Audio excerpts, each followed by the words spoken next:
Bharatiya Janata party આમ તો આજે અમારા પ્રદેશ ટીમનો અમારે આભાર માનવો પડે. અમારા પ્રદેશના અધ્યક્ષ જગદીશ વિશ્વકર્મા સાહેબ, અમારા સંગઠન મહામંત્રી રત્નાકરજી, અમારા મહામંત્રી અને સૌરાષ્ટ્ર ઝોનના પ્રભારી અનિરુદ્ધભાઈ દવેના સૂચનાથી, એમના આદેશથી આજે અમારી નવી ટીમ નો પરિચય બેઠક તેમજ પદ ગ્રહણ સમારંભનું આજે આયોજન હતું. આજે મોટી સંખ્યામાં પૂરા જિલ્લામાંથી અમારા કાર્યકર્તાઓ અમારા નવનિયુક્ત હોદ્દેદારોને અભિનંદન આપવા આવ્યા છે. જો કે ભારતીય જનતા પાર્ટીની અંદર કાર્યકર્તા હોવું એ જ મોટી વાત છે. અત્યારે જે હોદ્દેદાર છે એ કાલ નહીં હોય. આજ હું અહીં જવાબદારીમાં છું, કાલ નો પણ હોઉં, પણ ભારતીય જનતા પાર્ટીનો કાર્યકર્તા ક્યારેય મટતો નથી. અને એવી જ રીતે આજે જે અમારી આખી ટીમ હોદ્દેદાર બની છે એ કાર્યકર્તા છે અને એને વ્યવસ્થા સંભાળવામાં આવી છે. અને ભારતીય જનતા પાર્ટીનો કાર્યકર્તા યોદ્ધો હોય છે અને એની કાયમ માટે ગમે ઇલેક્શન હોય, ગમે જવાબદારી હોય, એના માટે તૈયારીમાં હોય છે.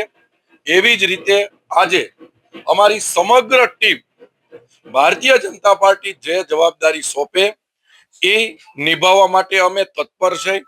અને અમારું અત્યારે એક જ લક્ષ્ય છે, આગામી સમયે જિલ્લા પંચાયત, તાલુકા પંચાયત અને નગરપાલિકાની ચૂંટણી આવશે. જે મુઠ્ઠીની તાકાત હોય એમ અમે બધા જ હોદ્દેદારો એક બની સમગ્ર રાજકોટ જિલ્લાના ભારતીય જનતા પાર્ટીના કાર્યકર્તાઓ એક બની આગામી ચૂંટણીના મેદાનમાં ઉતરશું. અને અમારા માટે તાલુકા પંચાયત, જિલ્લા પંચાયત ચૂંટણી એ મોટી વાત અમને દેખાતી નથી. એનું કારણ એ છે કે ભારતીય જનતા પાર્ટીના કાર્યકર્તાઓ પાસે અમારું શીર્ષ નેતૃત્વ એટલે કે નરેન્દ્ર મોદી સાહેબ, આપણા ગૃહમંત્રી અમિત શાહ સાહેબ, અમારા રાષ્ટ્રીય અધ્યક્ષ નીતિન નવીનજી સહિત આગેવાનોએ જે અમને એટલી બધી યોજનાઓ રૂપી અમને હથિયારો આપ્યા છે કે એક એક યોજના લઈ અમારા આગેવાનો બધા જ અમે બુથ સુધી, નીચે સુધી જાશું. અને રાજકોટ જિલ્લો મજબૂત થાય, ગુજરાત મજબૂત થાય, ભારત દેશનું સંગઠન મજબૂત થાય. અને છેલ્લે અમારા બધાનું એક જ નિશાન છે કે મા ભારતી પરમ વૈભવના શિખરે બેસે, આપણો દેશ મહાસત્તા બને, આપણો રાષ્ટ્ર મહાન રાષ્ટ્ર બને.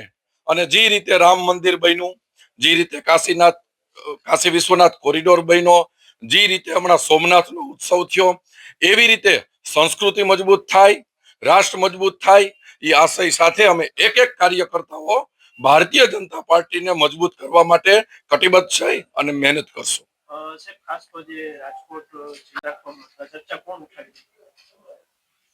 જોકે અત્યારે સારો યુગ છે ટેકનોલોજીનો, મોબાઈલનો યુગ છે. તમારે જે અફવા ફેલાવી હોય 1 મિનિટમાં સારી ફેલાઈ જાય. પાર્ટીમાં ક્યારેય એવું હોતું નથી. ભારતીય જનતા પાર્ટી શિસ્તબદ્ધ પાર્ટી છે. એ પાર્ટીના નિયમ પ્રમાણે, પાર્ટીના સંગઠન પ્રમાણે પાર્ટી ચાલતી હોય છે. કોઈ ખોટી અફવા ફેલાવે આમ થવાનું છે, આમ નથી થવાનું, એનાથી ભારતીય જનતા પાર્ટીના કાર્યકર્તા હોય નારાજ ન થતા હોય, હતાશ ન થતા હોય. જેમ અર્જુનને આંખ દેખાતી હોય એમ અમે ભારતીય જનતા પાર્ટીના કાર્યકર્તા છે. અમને કોઈ અફવાથી ફેલ ન પડે. અમારું એક જ લક્ષ્ય હોય છે, ભારત મજબૂત થાય, રાષ્ટ્ર મજબૂત થાય, ભાજપ મજબૂત થાય. એટલે અફવા તો હાલતી જ હોય, હજી આવેલી હોય, ભવિષ્યમાં હાલશે, પણ અમે અમારા લક્ષ્ય ઉપર મજબૂત હોય છે. સામાન્ય રીતે અન્ય જિલ્લાઓમાં જિલ્લા ભાજપ પ્રમુખ જે છે એ અન્ય હોદ્દેદારો જે છે કરતા હોય છે, પરંતુ અહીં પ્રદેશ કક્ષાએથી આ કાર્યવાહી થઈ છે. ના, એવું ન હોય. ભારતીય જનતા પાર્ટીની અંદર અમારા રાષ્ટ્રીય નેતૃત્વથી ગુજરાત જે નિયમ બને એ ગુજરાતમાં લાગે, ગુજરાતમાં જે નિયમ બને ભારતીય જનતા પાર્ટીના અમારા કમલમમાંથી એ સમગ્ર આખા ગુજરાતના જિલ્લાઓમાં લાગે. અને ત્યાંથી જે નિયમ બને એ બધા મંડળમાં લાગે. એટલે કોઈ એવો નિયમ ન હોય અમે બનાવી. અમારા પ્રદેશ અધ્યક્ષ જગદીશ વિશ્વકર્માજી, અમારા સંગઠન મહામંત્રી રત્નાકરજી સમગ્ર ગુજરાતમાં જે રીતે વાત મૂકે એ રીતે અમે કાર્યકર્તાઓ નીચે પાલન કરતા હોય છે.